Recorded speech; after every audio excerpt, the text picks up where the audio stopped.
Hello, welcome to HITC Sport. Right, let's take a look at every Premier League club and try and find the biggest, most prestigious trophy that has ever been lifted by someone in each respective dressing room. So essentially, which club with players with actual experience of winning things? Arsenal World Cup. Yeah, you would assume half the Arsenal squad is made up of players born with a severe allergy to trophies, but actually, there's a couple of World Cup winners shoved in that dressing room. You know, the one lying 9th in the league. The fact that Mesut Ozil and Shokran Mustafi were once good enough to lift football's biggest prize on planet Earth with Germany in 2014, you think they can manage more than mid-table mediocrity.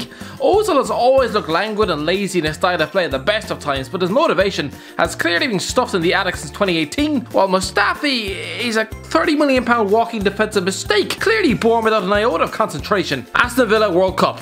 Yeah, if we're just talking trophies won at club level, then the only Premier League winner sitting in Aston Villa's dressing room is the wet lump of glucose that is Danny Drinkwater. Christ above, half the Villa squad probably gather around to hear his tales about lifting the bastard thing. But again, we also have a World Cup winner here. Pepe Reina lifting with Spain in 2010. Although, to be fair, he had about as much to do with winning that trophy as my pet cat, and she was born in 2019. He was an effective cheerleader, stuck on the bench playing both Iker Casillas and Victor Valdés. The only way he was getting on the pitch was if he'd slipped half a box of laxatives into their morning porridge, but he'll probably omit that piece of information when showing his medal to his grandkids. Bournemouth Europa League. Yeah, Bournemouth don't really have too many seasoned winners. Half of them haven't even sneezed in the direction of a trophy. The only silverware Ryan Fraser's ever going to lift is a knife and fork, but Dutch international Nathan Ake has a Europa League medal in his locker, having lifted the trophy with Chelsea in 2013 at just 18 years of age. Sure, he was obviously an unused substitute in the final win over Benfica, but hey, he did play in defensive midfield during the quarter-final second leg against Rubin Kazan, where they almost chucked a tie in the bin. When the Chelsea fans saw both David Luiz and Nathan Ake line out on the pitch, they probably thought they were suffering a stroke. Brighton Champions League. I'm sure Martin Montoya spends every day at Brighton training talking about that Champions League win. For Christ's sake, he probably keeps the medal in his pocket at all times. Yes, this bang average 29-year-old right back was a member of Barcelona's squad when they beat Juventus, lift the 2015 Champions League final. Don't ask me how this guy tricked one of the biggest clubs on planet Earth to pay him wages for half a decade. I'm convinced his far superior teammates must have torn his ankles to pieces in training. Burnley Premier League. Never mind one, Joe Hart has 2 Premier League winners medals, and unlike the last 3 picks, this guy had much to do with it, being Man City's first choice goalkeeper in 2012 and 2014. Considering he's now nailed to Burnley's bench, having seen his career go the same way as Matt Cardle, his Premier League winners medals probably look surreal sitting in his bedside drawer. Chelsea World Cup.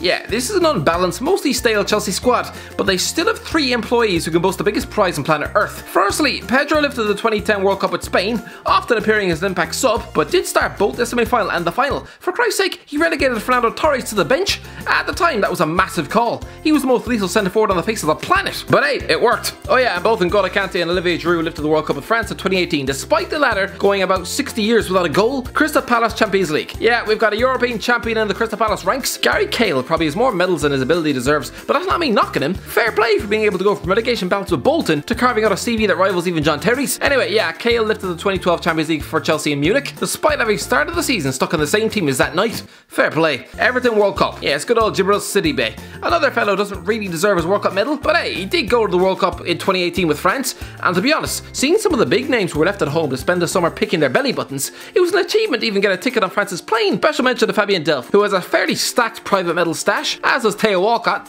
Sort of. I mean, 2 FA Cups. It's alright, I guess. Leicester Premier League. Well, where do you want to start? There's over 10 Premier League winners stuffed in Leicester's squad. Sadly, not one living soul in that squad has lifted a bigger trophy than this. I mean, don't get me wrong, Johnny Evans came close. Just unfortunate that he only broke into Man United's first team after that Champions League win in Moscow back in 2008. So now, I'm just going to have to go for the Premier League as the most prestigious trophy lifted by any of these lads. Liverpool Champions League. How Dejan Lovren would love it if Croatia had beaten France 2 summers ago. Then, despite all the memes, all the criticisms, he could reign supreme in this great Liverpool team and stand tall as the only World Cup winner stuffed in that dressing room. Christ, he'd probably wear the medal around his neck every day of his life, just waving in the face of his detractors.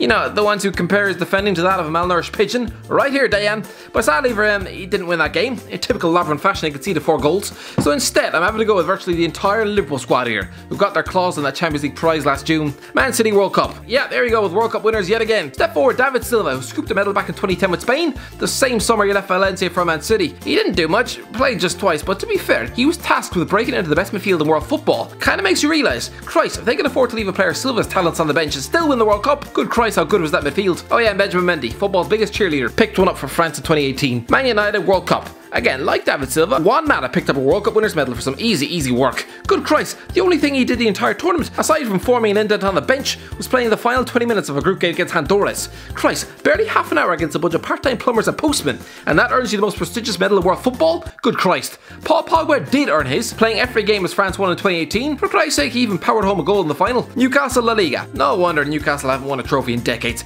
Barely anyone in the current squad knows how. It's a compilation of trophy virgins, lads who wouldn't know what a piece of silver was if it spat at them in the face. Javi Manquillo, one of the most painfully bang average fullbacks in the Premier League, a lad passed around the northeast of England like a soggy shoe. This fella, despite being about as reliable in defence as a bowl of shreddies, actually lifted the La Liga title with Atletico Madrid in 2014. I mean, he only played 3 times all season, but still. Norwich Bundesliga. Yes, there's talent in this Norwich team, but not one player has won more prestigious titles than Moritz Liner. A pretty nothing player, sure. A 27-year-old midfielder who's going to his grave without a single German cap, but lads, he won the Bundesliga with Jurgen Klopp's Borussia Dortmund in 2012. The Sheffield United Premier League. A lot of Sheffield United fans are annoyed that I keep reminding you of the fact that you pay Jack Rodwell a wage. Well, for this one, I literally can't pick anyone else. The 29-year-old Rodwell, stuffed in the background of Sheffield United and was never going to pull on that shirt again. He's the most decorated footballer in your entire squad. Says it all, really. 1 Premier League winners medal in 2014, given to him after just 5 league appearances all year. Christ above. Southampton Champions League. Yeah, good old Ryan Bertrand. Not only did Southampton's left back win the Champions League with Chelsea back in 2012, he started in the goddamn final, becoming the first player to make his debut for the club in a Champions League final. Christ, can you imagine that? You've been at Stamford Bridge 7 years, and then when you finally get the call up, finally given your chance, it's starting out of position on the left wing for the biggest game in club football. But when he saw the team sheet, he must have felt like getting sick in a toilet. Good Christ, he probably coated the walls of the dressing room with the previous night's dinner. Tottenham World Cup. Yes, before any Arsenal fan queue up to compare Harry Kane's trophy cabinet to that of an empty attic. Lads, Hugo Lloris is a World Cup winner. I mean, for his own sake, let's thank Christ he is, because had France not won the World Cup final against Croatia, people will be replaying this era for years to come. If this mistake had meant Croatia were crowned world champions, Lloris would probably be exiled from his homeland. Never mind Stevie G, this guy would have been the biggest footballing meme of the last decade. Watford Premier League. Yeah, here we've got a couple of former Premier League winners, with both Tom Cleverley and Danny Welbeck desperately lucky to have been carried to this crown by the greatest manager who ever lived. It's patently obvious these guys weren't Manchester United standard, but hey, they've got the silverware to shut me right up. West Ham Copa Libertadores. The Copa Libertadores is essentially the South American Champions League. Sure, it might not mean much to me and you, but over there, good Christ, it's like the be-all and end-all of life. Anyway, at just 18 years of age, Philippe Anderson won that for Santos back in 2011, edging past Penarol 2-1 in the final. Not bad. Wolves Champions League. Yep, step forward Jesus Vallejo, some 23-year-old centre-back who technically got his hands on a Champions League crown with Real Madrid in 2018, but come on, let's be honest here, did he really deserve it? He barely played.